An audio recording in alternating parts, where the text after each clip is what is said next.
দল ক্ষমতায় না আসা পর্যন্ত জুতা পরবেন না ২০০৮ সালে এমন প্রতিজ্ঞা করেছিলেন নেত্রকোনার স্থানীয় বিএনপি নেতা সুরুজ পাঠান।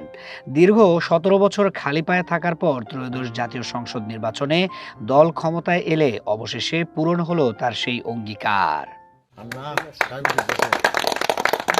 ২০০৮ সালের জাতীয় সংসদ নির্বাচনের সময় ভোট কেন্দ্রে দল নিয়ে সমালোচনা শুনে গভীরভাবে ব্যথিত হন নেত্রকোনা জেলার কলমাকান্দা উপজেলার লেঙ্গুরা ইউনিয়নের ৯ নম্বর ওয়ার্ড বিএনপির সভাপতি সুরুজ পাঠান। সেই আবেগ ও ক্ষোভ থেকেই তিনি এক ব্যতিক্রমী অঙ্গীকার করেন, দল ক্ষমতায় না আসা পর্যন্ত তিনি জুতা পরবেন না। এরপর কেটে যায় দীর্ঘ ১৭ বছর। প্রখর গ্রীষ্মের তাপদাহ, কাকর পাথরে ভরা পথ কিংবা সামাজিক ও রাজনৈতিক নানা অনুষ্ঠানে সবখানেই খালি পায়ে চলেছেন তিনি। অনেক সময় হয়েছেন হাসি ঠাট্টার শিকারও, তবুও নিজের সিদ্ধান্ত থেকে এক চুলও নড়েননি সুরুজ পাঠান।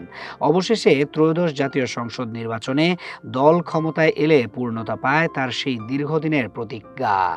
উপজেলা বিএনপির সাধারণ সম্পাদক সাইদুর রহমান ভূঁইয়ার নেতৃত্বে নেতাকর্মীরা আনুষ্ঠানিকভাবে তার পায়ে জুতা পরিয়ে দেন।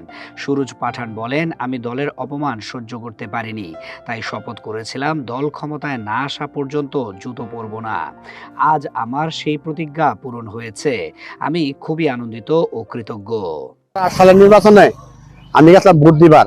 ভোট দিয়া পরজন বাড়ি আইতাছি, পরে কইতাছে বিএনপির কইতাছে খাসা বইরা ভোট দিলে তোমার ফাঁস করতো না নাকি। কতবার পরে মারামারি লাগিয়ে পড়ছে, মারামারি লাগিয়ে হেরা একটা জুতা আমার গাছে, একটা জুতা আমার পাও। পরে হেতু তলা মিললাম, এটা তুই ভাবছিলাম যেদিন থেকে মনে করুন এই বিএনপি দল ক্ষমতায় সেদিন থেকে জুতা পরাবো নাকি। এই যে পরে আইলাম, এরপরে কত দিবস গুলো এক গেল, সব জুতা ছাড়া গেলাম ঢাকা। আমি কইছি ১৭ বছর যদি দল ক্ষমতায় এতে আমি জুতা পাওয়া দেন নাকি, এর আগে আমি জুতা পাওয়া দিতাম না। মানে চেয়ারম্যান সাহেব আয়া, থানা সেক্রেটারি আয়া আমার নেতা কর্মীরা লইয়া আমার জুতা জুতা হ্যাঁ জুতা জুতা পরাইলো। আর সবচেয়ে বড় তৃপ্তি হলো আমার ১৭ বছর পরে যে বিএনপি ক্ষমতা আইছে, এটার কাছে আল্লাহর কাছে লাখ কোটি শুকরিয়া। উপজেলা বিএনপির সাধারণ সম্পাদক সাইদুর রহমান ভূঁইয়া বলেন, সুরুজ ভাইয়ের এই অঙ্গীকার আমাদের সবার জন্য এক অনন্য উদাহরণ। তিনি দীর্ঘ ১৭ বছর দলের প্রতি ভালোবাসা ও আনুগত্যের প্রতীক হয়ে খালি পায়ে ছিলেন। দল ক্ষমতায় আসার পর আমরা সবাই মিলে তার সেই প্রতিজ্ঞা পূরণে পাশে থাকতে পেরে গর্বিত।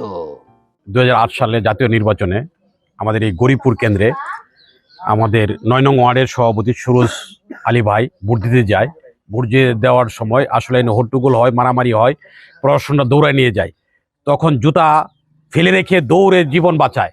জীবন বাঁচানোর পরে ওই সময় আইসা উনি বলে, আমার দল যেদিন ক্ষমতায় আসবে ওই দিনই আমি জুতা পরবো।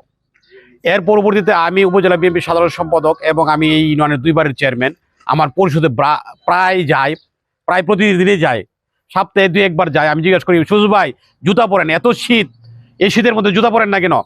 না ভাই, আমার দল ক্ষমতা না এলে আর জুতা পরবো না।